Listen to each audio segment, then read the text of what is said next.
Muy buenas noches. Seguimos en Cantabria desde La Solana en esta segunda parte del programa que sigue estando grabada en la sala de exposiciones de la Universidad Europea del Atlántico en el Parque Científico y Tecnológico de Cantabria en Santander. Y está con nosotros el autor de la exposición que está estos días exhibiéndose aquí en la Universidad Europea del Atlántico, y me refiero a Víctor Cuerno. Muy buenas noches. Buenas noches, Manuel Ángel. Bueno, Víctor Cuerno es un licenciado en Bellas Artes por la Universidad del País Vasco, si no me equivoco. Efectivamente. Con una ya larga trayectoria como pintor, con exposiciones no solamente en diferentes salas de Cantabria, sino fuera de Cantabria y en el extranjero. Y es un pintor que nos trae aquí una exposición, la que van a ver luego ustedes en diferentes cuadros, que la ha titulado Ghost People, que podemos traducir algo así como fantasmas, ¿no? Pues sí, sí, literalmente. Gente fantasma o fantasmas, pero fantasmas no en el sentido peyorativo del español, sino en el sentido auténtico de los espíritus que vagan por nuestro alrededor. Bien, y tenemos aquí a nuestra espalda dos cuadros magníficos, uno del Palacete del Embarcadero y otro del Palacio de Festivales de Santander. Bueno, esta exposición, que luego ustedes van a ir viendo los cuadros, esta de los fantasmas, ¿qué mensaje lleva? ¿Cómo la has concebido tú y cómo la has creado? Bueno, siempre me gusta pensar que todo forma parte de un proceso. Entonces, en anteriores etapas profesionales he trabajado mucho con la abstracción y llegó un momento de mi carrera que a nivel mensaje, a nivel imagen, se me quedaba un poco corta la abstracción y decidí intentar integrar esos dos mundos de lo figurativo y de lo abstracto. A priori, yo creo que la abstracción yo la suelo relacionar con el caos y la figuración la suelo relacionar con el orden, el tema de las líneas, la ordenación, las perspectivas, ¿no? Eso me dio que pensar y creo que utilizo mucho el símbolo del yin y el yang para intentar explicar esta situación, ¿no? Esta forma de trabajar.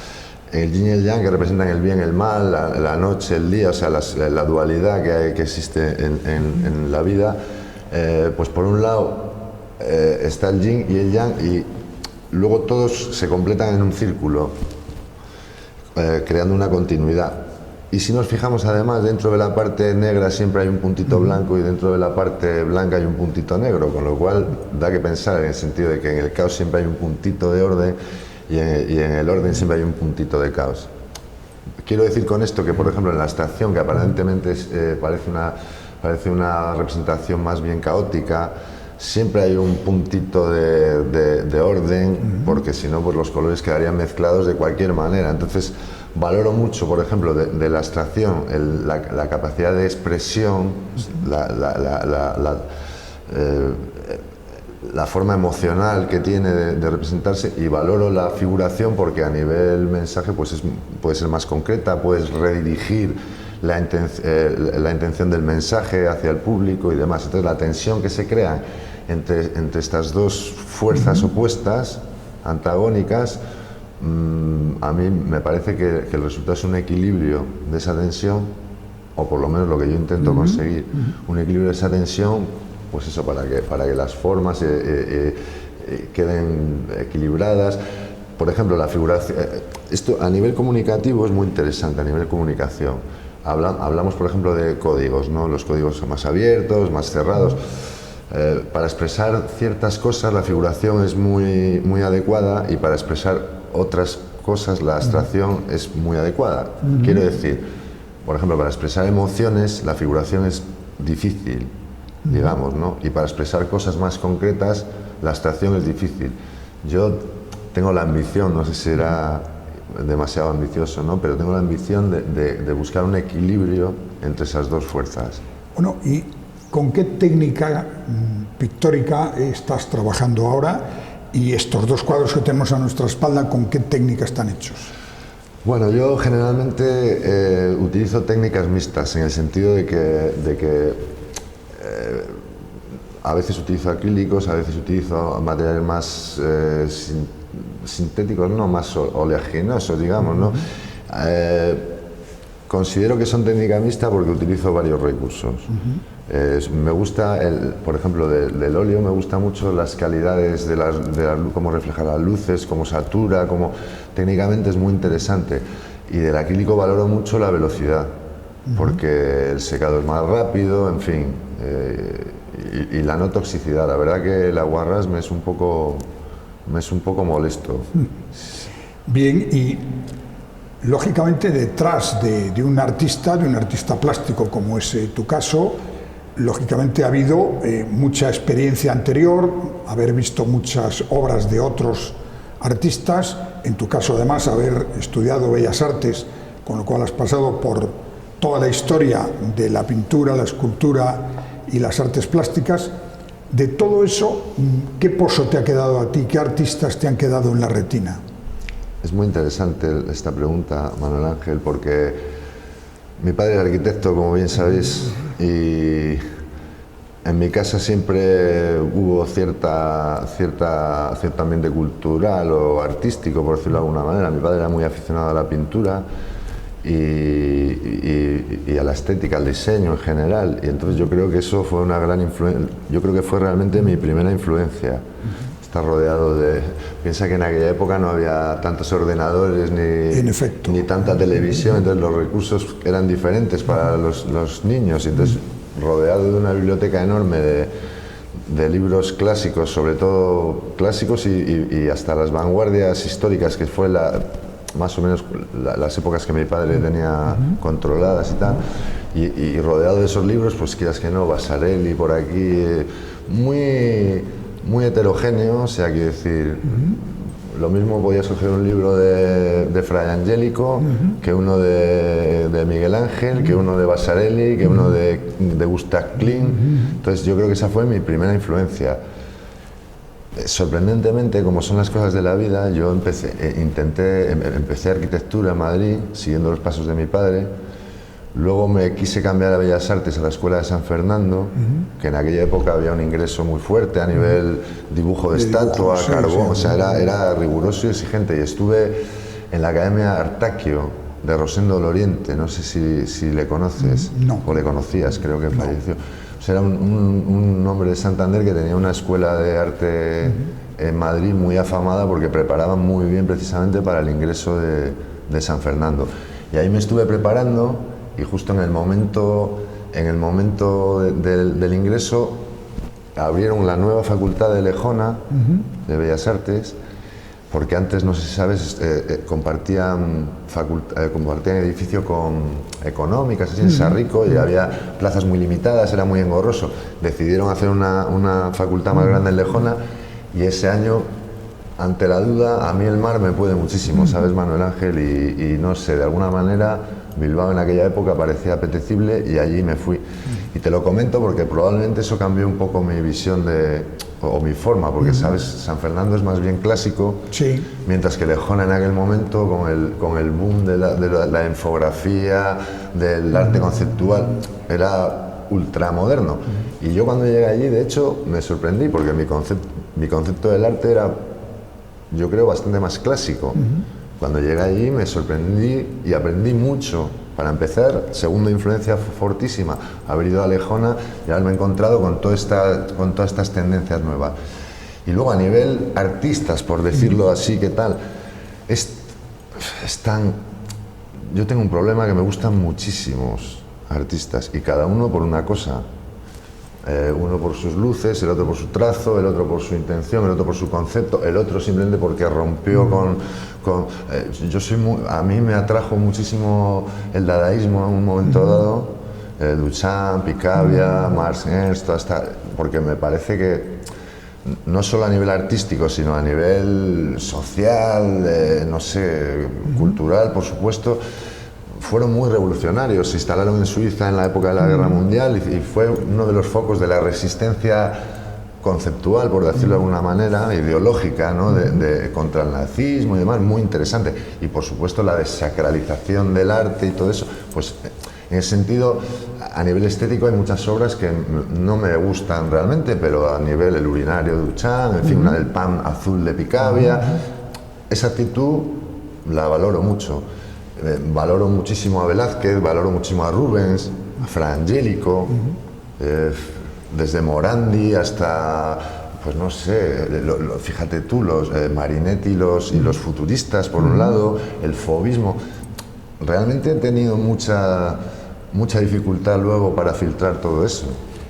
Bueno, tú, además de artista ya consagrado, eres ahora profesor aquí en la Universidad Europea del Atlántico. ¿Cómo ves esta faceta tuya de docente y en qué estás trabajando con los alumnos? Bueno, pues no sé si sabrás que imparto una asignatura aquí en la Universidad Europea que es análisis del mensaje, a los grados de periodismo, publicidad y comunicación audiovisual en segundo año. Para mí ha sido interesantísimo, incluso podría decir que vital, puesto que el análisis del mensaje ahonda en cosas como la semiótica, como la comunicación, o sea, como el significado, significante, símbolo, signo. Me parecen cosas fundamentales para el desarrollo de un artista. En el sentido, por ejemplo, en cómo ha influido en mi obra, lo tengo clarísimo. En cómo influye, por ejemplo, mi experiencia como docente aquí, está siendo muy positiva y muy agradable, porque pues la forma de impartir las clases, los temarios, las instalaciones, es una manera muy acogedora, por decirlo de alguna manera. Me siento muy cómodo. Estamos hablando de tu tarea como docente. Estas jóvenes generaciones, estamos hablando de alumnos que tendrán en torno a los 20, 21 años. ¿Cómo ves tú que aprecian el arte? ¿Qué les gusta más? ¿Qué tendencias crees tú que va a haber en el futuro a la vista de las bases que tú ves en estos jóvenes alumnos? Una pregunta muy interesante. Cambian las formas. No sé si el fondo cambiará también, pero las formas cambian. Quiero decir, la pintura a los jóvenes yo veo que les gusta la pintura y que la aprecian y tal, aunque yo creo que realmente las formas de expresión más aceptadas en el futuro van a pasar por lo informático, lo digital y sobre todo por lo virtual, estoy convencido. O sea, porque el hecho de que yo no sé si han pensado la gente en el hecho de que si una realidad virtual te puede imbuir en un mundo, pues una guerra o en unas situaciones que las vives como realmente, no va a tener sentido una exposición en una sala a la cual tú puedes acceder desde tu casa con unas gafas de realidad virtual, incluso meterte dentro de las obras, en fin, yo creo que... Mira, es una pregunta muy interesante y he estado pensando sobre ello el otro día. Hay una canción de los 80 que se llama... The Video Kill de Radio Star, sí. Y para mí es una canción pop aparentemente tontorrona y tal, pero si te das cuenta del mensaje es muy interesante. Me parecería muy positivo, y no sé si me salgo de la pregunta, pero me parecería muy positivo que la gente apreciase que cuando nació la prensa, cuando nació la radio, la gente pensó que la prensa iba a estar condenada, la prensa escrita. Cuando nació la televisión, la gente pensó que la radio iba a estar condenada. Cuando nació Internet, la gente pensó que el resto... Y curiosamente, por un proceso de fagocitación ósmico, social, no lo sé, o cultural, no lo sé, realmente cada uno mantiene su... Sí. Puede que bajen las ventas de periódicos, efectivamente, puede que bajen las audiencias de la radio, efectivamente, pero se mantienen ahí. Con lo cual llegamos a un punto de complementariedad de estas formas que me parece muy interesante. Eso lo trasladamos a la pregunta que me has hecho sobre los alumnos y digo, lo maravilloso sería que aprendiesen a apreciar desde la pintura hasta el arte virtual en toda su gama, que para eso tenemos esta libertad ahora y estos recursos donde elegir. Muy bien, y esta exposición está aquí ya colgada, esta exposición de fantasmas, más estos dos cuadros que no son de esta misma exposición, tienen otro estilo, otra forma. ¿En qué estás trabajando ahora? ¿Qué estás preparando para los próximos meses? Muy interesante esto que preguntas también, porque efectivamente esta exposición, en esta exposición hay obras de diferentes épocas, continuadas, pero entonces he querido un poco reflejar un poco hacia dónde se dirige mi trabajo. Y no sé si observas en los cuadros pequeños del fondo que ya las figuras empiezan a estar rellenas, o sea, ya no son vaciados de forma sobre la abstracción. Icónicamente se pueden reconocer algunos otros personajes, en fin, es un poco, esta exposición muestra un poco la trayectoria que he tenido durante los últimos 2 años y medio, 3 años, y ya te digo, en esa última parte se ve un poco hacia dónde me dirijo. A mí, por ejemplo, una cosa que me encanta es el color, Manuel Ángel, me parece simplemente el poder de captación que tiene el color. Es muy interesante una cosa que dije aquí en la inauguración de la exposición sobre lo que pretendía con mi obra, y a modo personal y sencillo y sin pretensiones, yo decía que me gustaría que hubiese, porque claro, cuando hablamos de pintura hablamos de comunicación de una manera o de otra. Evidentemente. Códigos muy abiertos, efectivamente, pero quiero decir, ¿hay un mensaje en estas obras? Por supuesto que hay un mensaje, pero a mí me encantaría un proceso comunicativo con el espectador que fuese de amor a primera vista, en el sentido de que tú llegas y los cuadros te agradan, te entran por la vista, te llaman. Al fin y al cabo es un recurso publicitario, como tú bien sabes, el hecho de utilizar ciertos colores, una manera de atraer a la gente. Y una vez que ha habido ese amor a primera vista, pues luego ya conoces a la chica y dices, mira, además de ser bella, ser guapa, tiene otros valores como los que sean, los descubres con el tiempo. Luego me imagino que la relación personal con las obras de arte de cada individuo sea diferente, y me gustaría provocar eso también.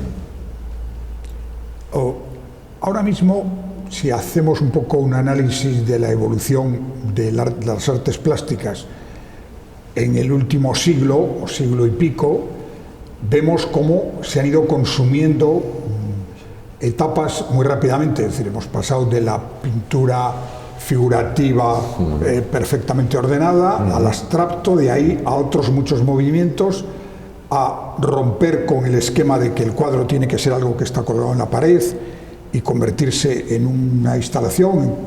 ¿Hacia dónde crees tú que está la nueva frontera que en los próximos años van a ir los artistas plásticos? Como ya te dije antes, yo creo que por lo que estoy viendo yo últimamente en las tendencias, mucho hacia la tecnología, por supuesto. Pero bueno, como te decía antes, sigue habiendo jóvenes que pintan, es curioso, a mí eso me llama la atención. Lo mismo que sigue habiendo jóvenes que hacen jazz, por ejemplo, jovencitos, que dices, lo más lógico sería que estos muchachos hiciesen música tecno, disco, trance, porque parece que hay que ser... No, pues mira, curiosamente... a mí eso me hace mucha ilusión y me emociona, que de repente pueda haber un joven en pleno siglo XXI que diga que sienta que su camino es la pintura. Como te decía antes, creo que van a convivir de una u otra manera, los medios de expresión seguirán conviviendo hasta si la pintura nunca dejará de existir. Creo que más o menos es la pregunta que me hacías, ¿no? Yo creo que no va a desaparecer. Muy bien, pues muchísimas gracias a Víctor Cuerno, artista plástico y profesor de la Universidad Europea del Atlántico, donde está su última exposición, esta exposición titulada Fantasmas, y que están todos ustedes invitados a venir aquí y verla en vivo y en directo. Y muchas gracias y buenas noches. Manuel Ángel, buenas noches.